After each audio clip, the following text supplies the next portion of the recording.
आकाशवाणी कोलकाता खबर पढ़ाव दिन अवनीकांत मुर्मू मारांग मंत्री मानतन नरेंद्र मोदी तेहें निदे इरल बाजा अक्ते दिसो सामांग भाषणा नवा मारांग मुचित धा उनी दो एप्रिल चांदो रे गेलपुन माहित हिलो भाषण एम लेदा एनलो खुना गे एहब लेना लॉकडाउन रे दोसार खेप पुना मे खुन एहब अकान तेसार खेप रे लॉकडाउन रे मेयाद दो दारायकान गेलेयाय में मुचेदो रे कथा खुन एहब अकान तेसार खेप रे लॉकडाउन रे मेयाद दो दारायकान गेलेयाय में मुचेदो रे कथा बढ़ाव कतर हुई काना 2,12,9,9,900 जना गज अकाना को 2,11,9,500 जना उनको मुद्रे 13,22,500 जना को चेठा रुआड़ कना अमेरिका रे झतम खन ढेर होड़ नो आजार को पड़ाव कना ओंडे आजार को पड़ाव कान 9,9,9,900 जना मुद्रे 9,1,800 जना को गज अकाना स्पेन रे 23,854 ब्रिटेन रे 2,2,000 इटाली रे 2,856 और फ्रांस रे 23,345 जना कोविड-19 ते को गज अकाना दिसम जाकत कोरोना आजार ते पड़ाव कान होड़ को लेखा 1,853 जना उनको मुद्रे 3,3,000 जना जुदा जुदा हास्पताल रे भर्ती मेना काट को चेठा रुआड़ काना को 22,491 जना महाराष्ट्र रे 1,250 जना नवा गारते कोरोना पॉजिटिव नामकान खातिरा मोट ओना आजार पड़ाव कान होड़ को लेखा 22,401 जना गज अकाना को 9,730 जना तमिलनाडु रे होला हाबिते 9,960 जना नवा गारते आजार को पड़ावेन खातिरा आजार रे पड़ाव कान होड़ को लेखा 9,000 तेंगु कना गज अकाना को 90 जना गुजरात रे नवा गारते 5,451 जना नवा गारते आजार रे पड़ावेन खातिरा मोट 9,550 जना आजार को पड़ाव कना गज अकाना को 9,5 जना दिल्ली रे होना आगारते 500 जना आजार को पड़ावन खातिर नितो कोरोना आजार पड़ाव कान होड़ को लेखा 1,200 जना गज अकाना को 1,5 जना पोनत रे आरो 9 जना कोरोना पॉजिटिव रही को गज अकाना नुको हालो पोनत रे नेहाबिते कोरोना आजार पड़ाव खातिर 119 जना को गजना उनको मुद्रे 1,1 जना कोलकाता बासिंदा कना को मेनते होला हड़मो सावहार डिपार्ट रिपोर्ट रे साब ᱧᱟᱢ ᱟᱠᱟᱱᱟ ओना छाड़ा और 12 जना दो को मोबिलिटी खातिर को गज अकाना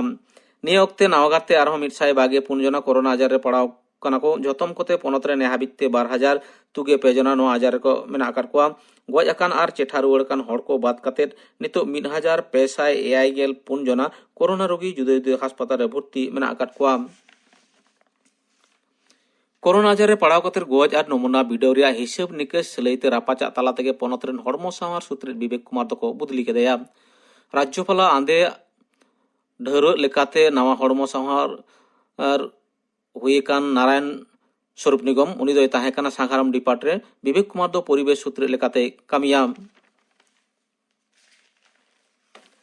कोरोना महामारी आजार खातिर पश्चिम बांगला उच्च माध्यमिक सेचेत संसद आकवा आवतारे सानाम विद्यागार रेन 1 चानाच पठुआ को 12 चानाच रे राकापा को लागिते निर्देश एमकाना संसद रेन पार्षद मानतीय मोहदास मिट चिठी साकाम तलाते लई सदर कदा एनुअल से फाइनल बिनिड हताव बांगालेनते मुख्यमंत्री मानतीय ममता बनर्जी 1 चानाच रेन जथम पठुआ को पास करे गोटाव कदा ओना खातिर बांग रहो 1,00,000 पठुआ गिदर एनुअल बिनिड बांग एम खातिर 1 चानाच खना 12 चानाच रे को राकाबेना लॉकडाउन तला तेके रेल दो तेहें खना 19 गोटांग रूट रे हड़गेमे रेलगाड़ी चलाव रे एहब कदा नवा दिल्ली खना हावड़ा हालो 19 गोटांग स्टेशन मुद्रे 19 जोड़ रेलगाड़ी हे सेनोआ होला खन आईआरसीटी या वेबसाइट टिकट एमो एतहब रे मिड घड़ी तायम गे बुकिंग रे हमालते वेबसाइट दो बैसवेना दारायकान मिड हप्ता हाबिज रे टिकट दो आक्रिन आकाना 13 करोड़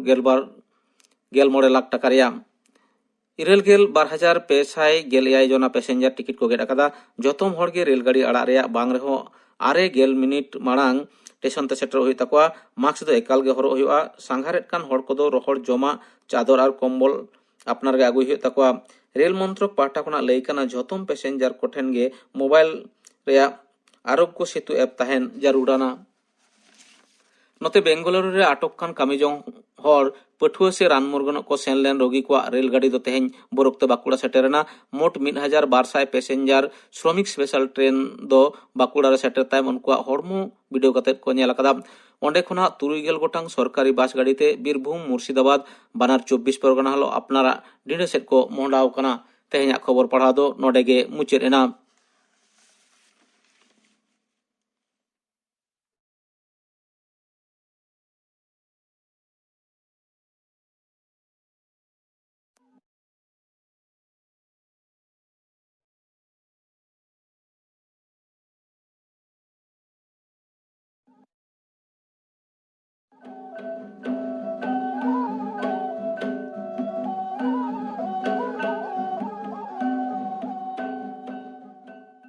आकाशवाणी कोलकाता रिया गीतांजलि उच्चन तालमा खन 593 गेटुडा 3 मीटर उच्चनों कान शांतड़ी आखड़ा पे आंजम दा न्यूमान कोआ संदेश नोआ हिसरे नितो आंजम ताबन पे न्यूम उरुम ओनलिया कलेंद्रनाथ मांडिया कोरोना संदेश कोरोना भाइरस जीवबाती एनिज रेन रुती लेमें तिजु आलो पे बतरो संतर ते तहन पे ओड़ारे तहन पे हांडे नाडे बांग अड्डा खाते गादेल खुन सहारे तहन पे जहां मान तहां आलो पे खूब खरागा मास्क कर पे घाने घाने साबन ते ती अरुप सफा पे लॉकडाउन मानाव पे कोरोना खुन जितकरो तेगे हुयुग ताबोना न्यूम उरुम ओनलिया कलेंद्रनाथ मांडिया कोरोना संदेश पे आंजम के ताबोना निये तायम आंजम ताबोन पे लॉकडाउन ओक्ते चास कामी नोआ सातम बाबते डॉक्टर बिनय कुमार सोरेन साव कुपुली रपड़ कुकली रे दो आल्लादी मुर्मू लॉकडाउन अक्तरे चाषबास बाबद किछु कथा बन आंजमा डॉक्टर बिनय कुमार सोरेन ठेन खन सोरेन गमके जोहार गमके नियो अक्तो अबो दिसम रे चाषबास चेक को हुयुग कना नियो अक्तो दो चाषबास दो लई गानोआ बार रकम आबाद में माठरे मीद दो हुयुग कना जहां को दो बिली है कना से ईर आगु से गुटियर अवस्था रे आर किछु आबाद दो माठरे के मेना ओना दो तायम ते आरो देरी ᱧᱚᱜ कते ईर आगु से गुटियर आगु उनका आबाद जेलका बरो हुड़ू दो नितो दो बिली अक्तो আর মিদ সপ্তাহ से गेल दिन कोते के হয়তো না কত বিলিয়া उनका के मेना अनाज पाती दो लहार गे चाष कना नितो दो ना कहो ओरा रे गुटी अउ कते तो आखरी ना व्यवस्था আর কিছু আবাদ दो नुंकान अवस्था रे मेना जहां दो ने হয়তো অমন কাতে গন্ঠে লেকা হারাও করা যেলকা তিলমি বাদাম को আদি জায়গা রে হয়তো জোনরা को চাষ গিয়া तो नुंकाना ओना को मेना आबाद दो क्षेत्र अदो नोआ को लिए परिस्थिति रे विभिन्न रकम माने आदि रकम कामी के मेना लॉकडाउन अक्तरे चासी बोइहा को चेलेका माठ रे को डिस्टेंसिंग दोहो कते को कामिया तो लोगन बाड़ाया एंते रहो नासेना इन लई सनई कना जे नितो सारी के गोटा दिसम चेदा घाती के नोआ बोतरान आजार जहां दो माने लेमिन तिजु युतुम दो नोबेल कोरोना भाइरस बन मेंदा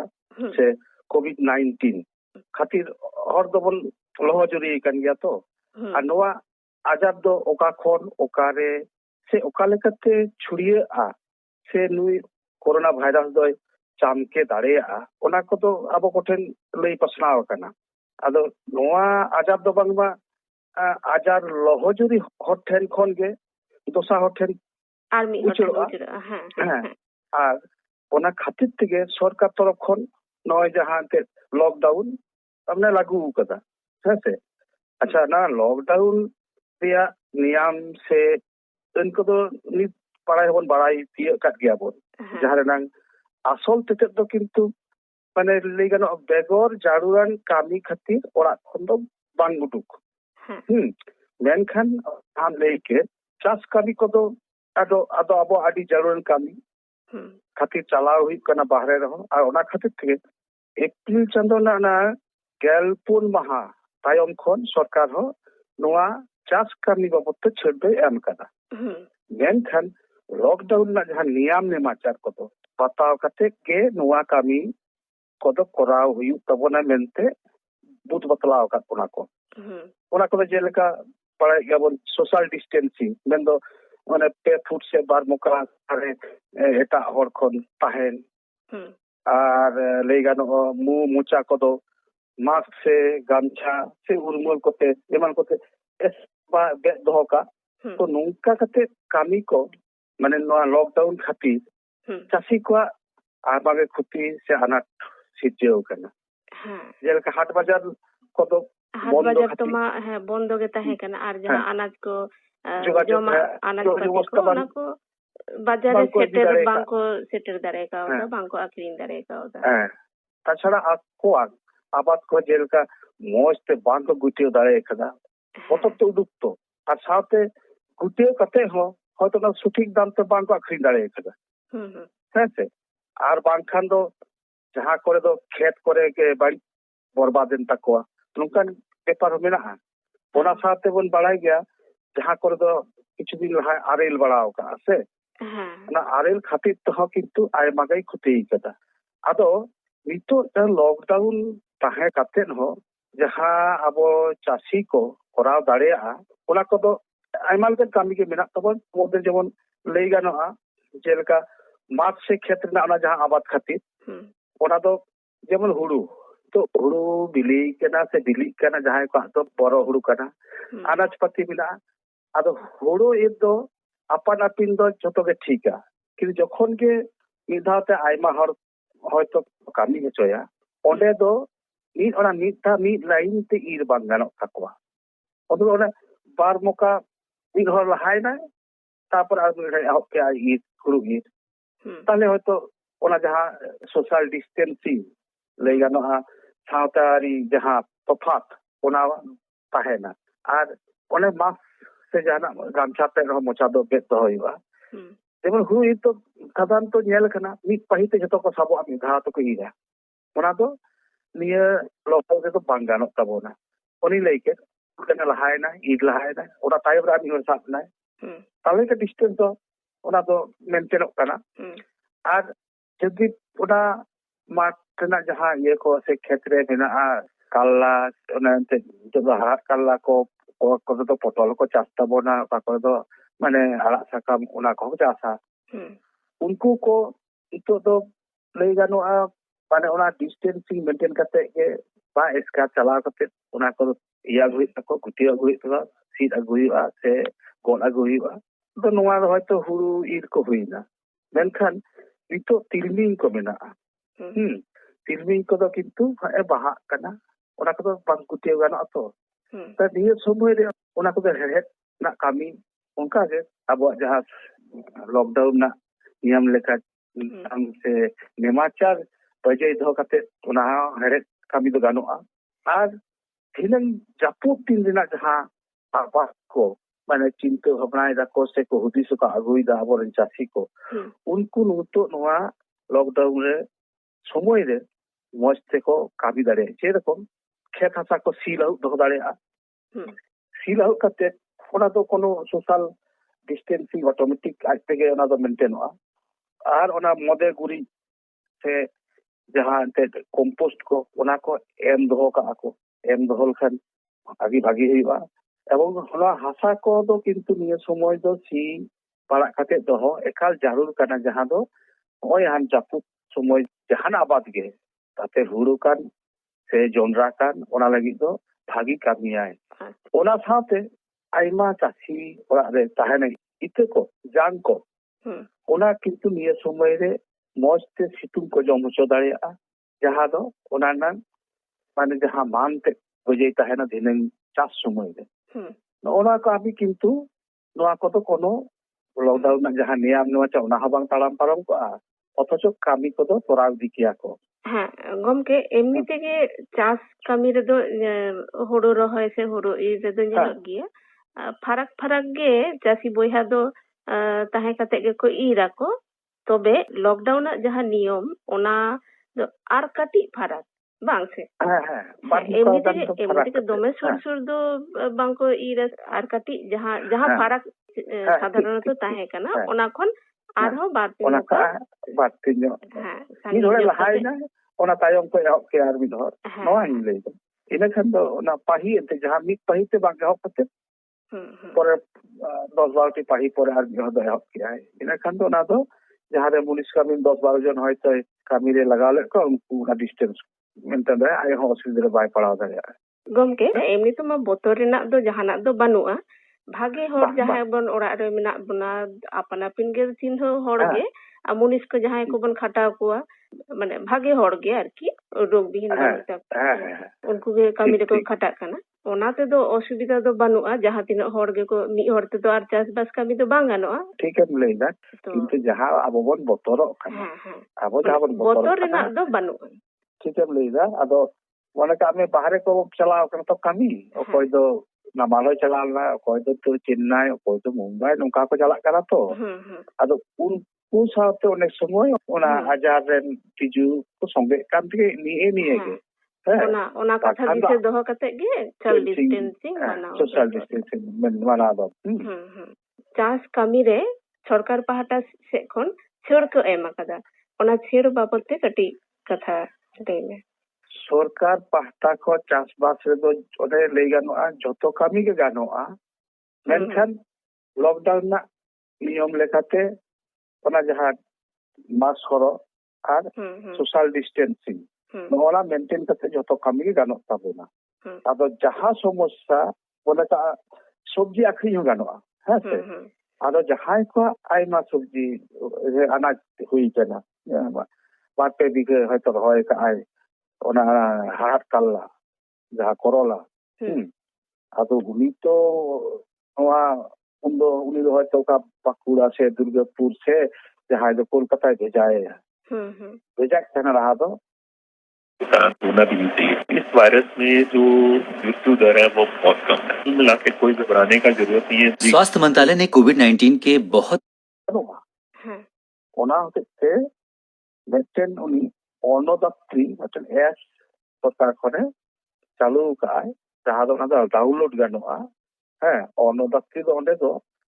ओना जे कोनो आदो ना दो सारी का दो एंड्रॉइड फोन बखान दो लैपटॉप छाड़ दो उपाय बनुआ आदो मेन दो ना दो सामने लायक माने जहां दाड़े आय उनी एकला दो बा आरो आतुरेन जहां को चास उठाते को है मिदाते उनी मोड़े की नुया 10 केजी करते अभी तो मी लोरी गान हुईना केम कोहंडा तो मिदाते के पिकनिक करना ये लोग का तरमुज भी तो ओना हा आदो मिदाते को दिया आदो ओना लगिते टाटा कोई हो बांग को दी लगी दो कना से हर कोरे पुलिस को अटक दाड़े अदाते जहां एप्स ओना अन्नदात्री एप्स पे चला लेन खान दो ओना चासबास नंग जिनिस पाती को माने आखरी ते इदी ओना कटी सर है आको ओना ओकाटा गाड़ी चला ओका गाड़ी चला गाड़ी नंबर आते व्हाट ओना नंबर रे इजल का नवा गाड़ी चला नुन नवा जिनिस ओकारे मिदिया ओका खोन ओकोई थे मिदी लगी गाड़ी नंबर किना नवा को ओने इनपुट एम हुआ इनपुट एम करते ओना सबमिट लेखान गे ओना दो किंतु ऑटोमेटेड जहां को मता कना अप्रूवल बा पास ओना ना कागज गाड़ी रे छाटा करते को भेजा दाड़िया किंबा ते व्हाट्सएप नंबर हो आरा का को व्हाट्सएप नंबर भी कना जहां को जदी दरकार kan tabona 869 724 पुनिया मोड़े माने 5555 5555 869 724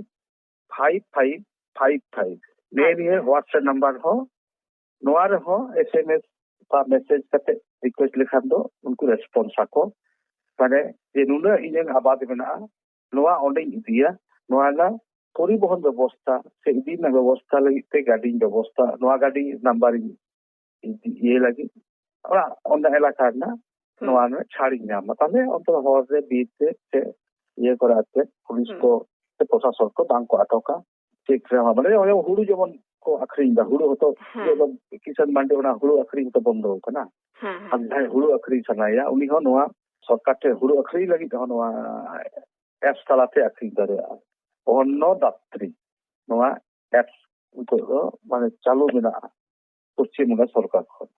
ताले आबरेन चासी बोइहा को आकुआ आरजाव फसल को आखरी लगी नोआ एप्स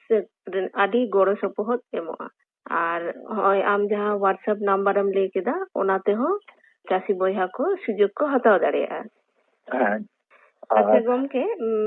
आर्थिक सुविधा को दो चेत को ले कदा को सरकार पाहटा खना जहाना फसल बीमा योजना जदी कोरा तहन तकवा ताले जा खुतिया ओना खुति पूरण उनी सरकार तरफ को इनाम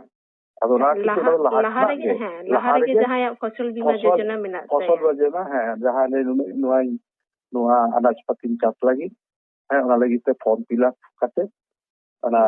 ब्लॉक